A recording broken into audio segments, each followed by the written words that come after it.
modern human beings, now we're talking about modern human beings exactly like you and I, that is taking place exclusively and totally in Africa. Then about 100,000 years ago, human beings began to leave Africa and in stages and in waves to move to and occupy other parts of the world. Now, Neanderthal. Neanderthal is seems to be a side branch, perhaps of Homo erectus. There's still a lot of mystery as to who actually Neanderthal is. Now, Neanderthal has a brain every bit as large as modern human beings. Human beings' brains range from 1,200 cubic centimeters to about 1,700 cubic centimeters. And Neanderthal's brain was about 1,500 cubic centimeters. So they were very close to human beings, but they very clearly were not human beings in the sense of being of the exact same species. Say, they might represent the difference between an eagle and a hawk if you were going into the avian world. You know, very close, very similar, but different species. And Neanderthal had, had skills very similar to what modern human beings have. Except one of the things that we know about the brain of Neanderthals, their frontal lobes, compared to modern human beings, were not nearly as well developed. So certain types of intellectual functions in them were different, shall we say, than modern human beings. That may explain, for example, why, and by the way, it is true, they are found almost exclusively in Europe and parts of Asia, not Far East Asia, but sort of Eurasia.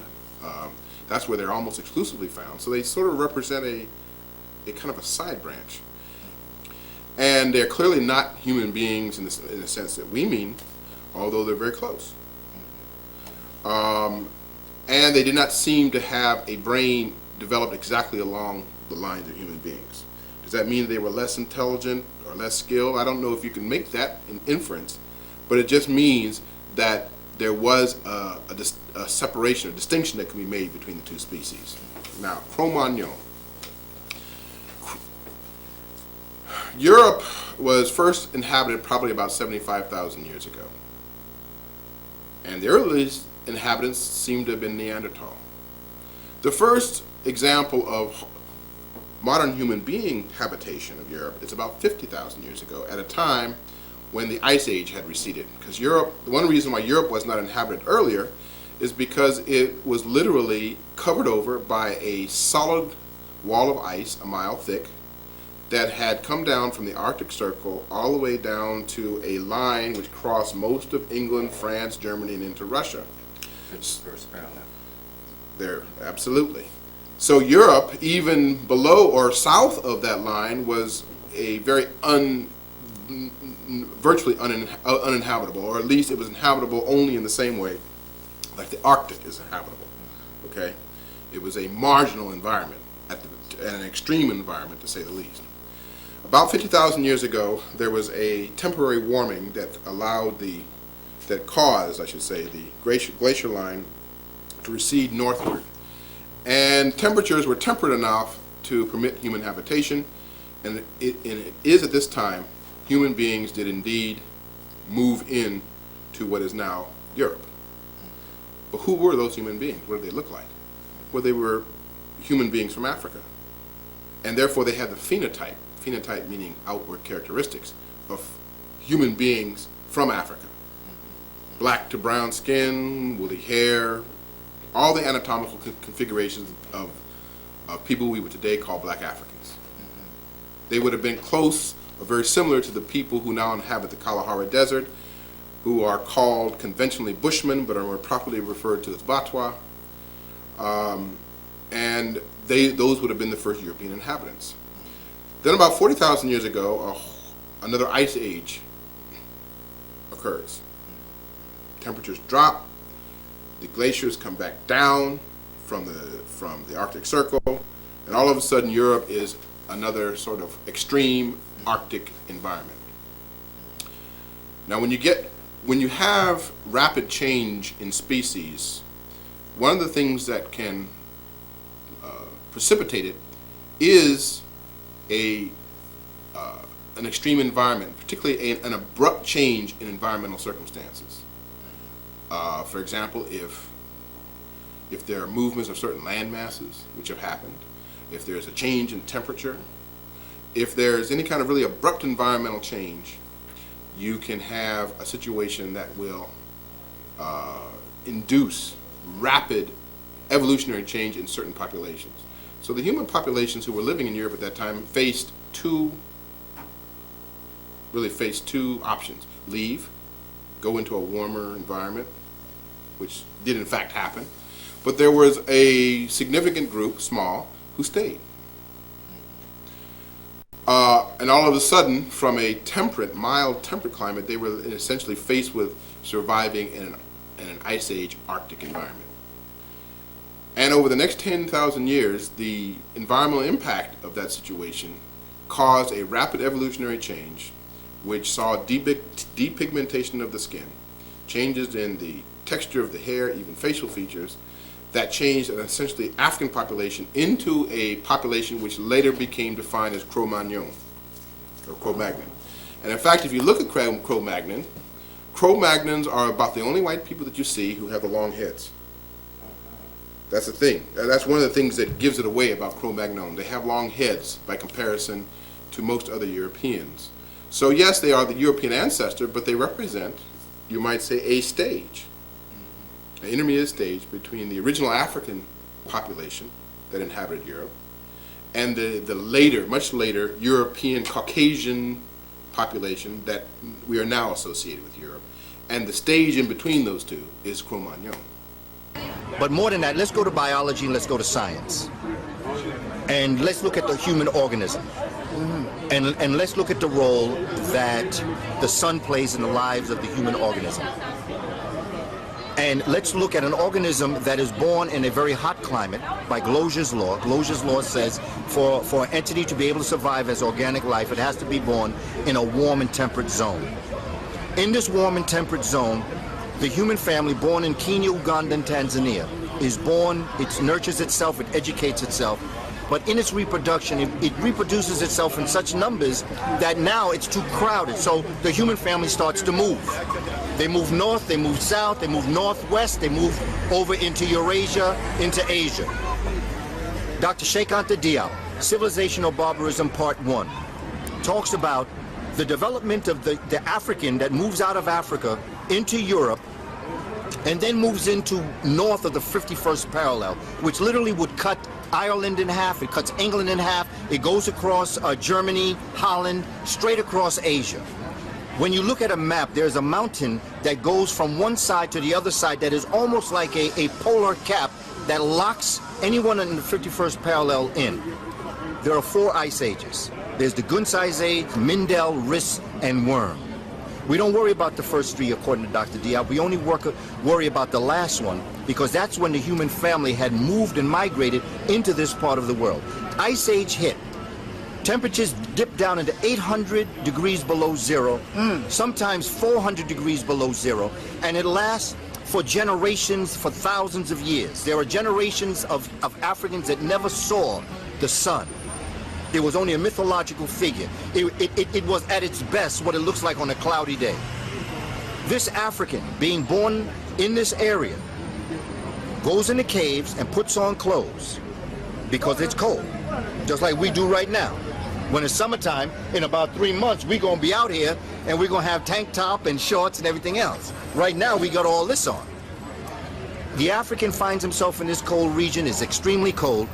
In your skin, in your epidermis, you have 5 layers. You have what's called the stratum corneum, the stratum luciderm, the stratum granulosum, stratum spinosum, and the stratum basale. In the bottom 2 layers, the basale and the spinosum, you have a biochemical known as 7-dehydrocholesterol. It sits in that epidermis, those parts of your epidermis. When the sun hits your skin, the light and heat energy is absorbed by this dark matter. It converts inactive D1, D2 into active D3. That is what is then shot throughout the entire organic body, and that's what begins to absorb calcium to bring the necessary things into existence for this human body to live. This dark complexion in the warm sunlight is natural suntan lotion. But in the cold, it stops the sunlight from getting in. So this human organism, black of skin, dark brown of skin, begins to depigment itself. Dr. Richard King says it takes 16 generations for a black person to become pale. So over all these years, this African now, in order to be able to derive the sunlight, begin to depigment itself. Why white people are more aggressive and practice racism, and your theory, racism, white supremacy, your theory that this is because the people who classify themselves as white evolved from Neanderthals who... partially. At least partially, yes. Okay. Yes. Partially evolved from Neanderthals that were in Correct. very frigid glacial environments, very cold temperatures, and as a result of this environment, they adapted very aggressive behaviors, and those aggressive behaviors continue to be manifested by the people who are classified as white. Would that be correct? Well, that's it. Now, a few years ago, a lot of Afrocentrists sort of simplified my book by saying ice people versus sun people, and that's all very nice, but it's incorrect. What I'm saying is that there are physical adaptations more important than color, which made a great deal of aggression within this group. A lot of it was due to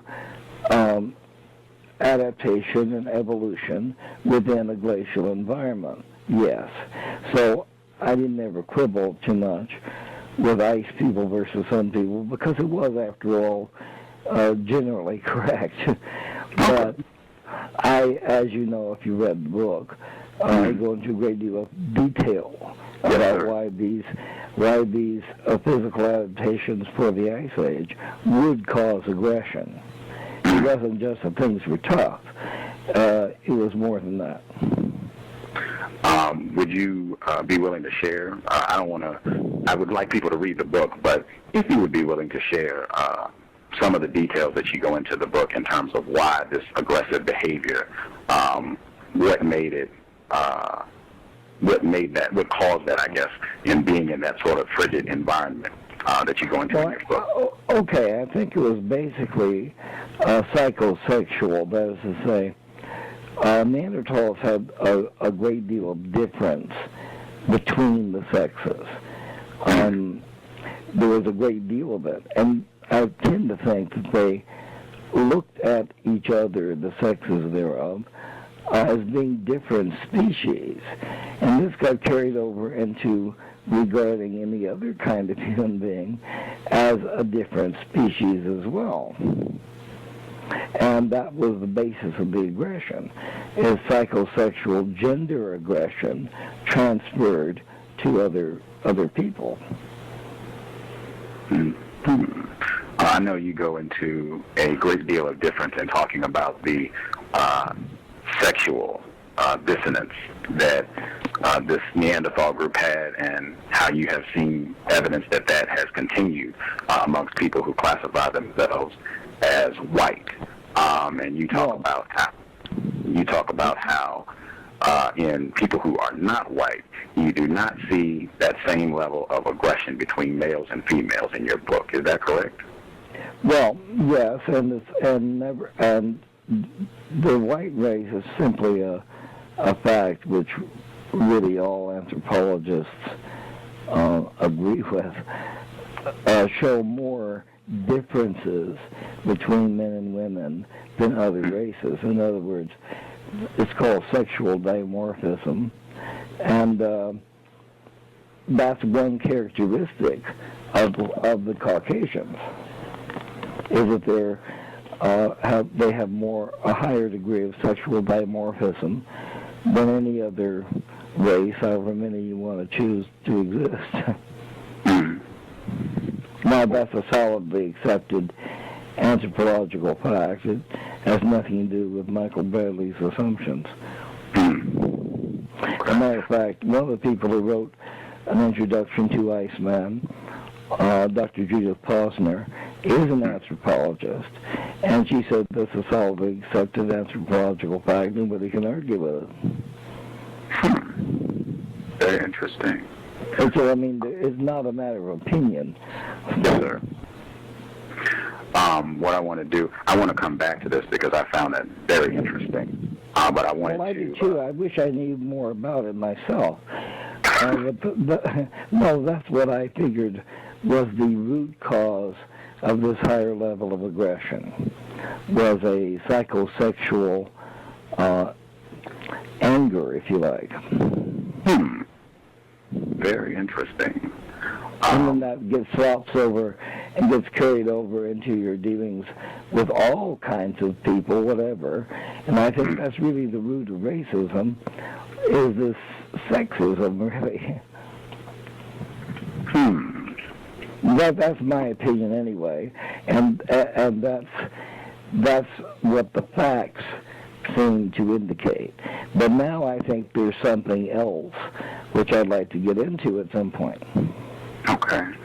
I wanted to hop back to pick out some key points. I also wanted to take some calls as well. Individuals that want to call in and speak with Mr. Bradley directly. Number is 347-215-6071. I'm going to get to Bandung 2. He's been hanging out, and he's calling in from another area of the world, so I definitely want to let him ask questions as well. You make a consistent point. But I am familiar with Neanderthals, and to me there is no doubt whatsoever that the population of Europe still is largely Neanderthal. I've met some people from Eastern Europe and the Russian and the Caucasus Mountain who are more Neanderthal than they are anything else. They are fully human, they're just not quite modern, and they have certain very definite physical attributes and emotional ones. I think that the European population now is a composite of those and other incoming people. Yes, the only major group of mankind to develop in a glacial environment in a harsh climate were the Caucasians. The rest of the people were more or less tropical. And they didn't have to have these glacial these glacial adaptations to let them survive in a glacial environment, because they didn't live in a glacial environment.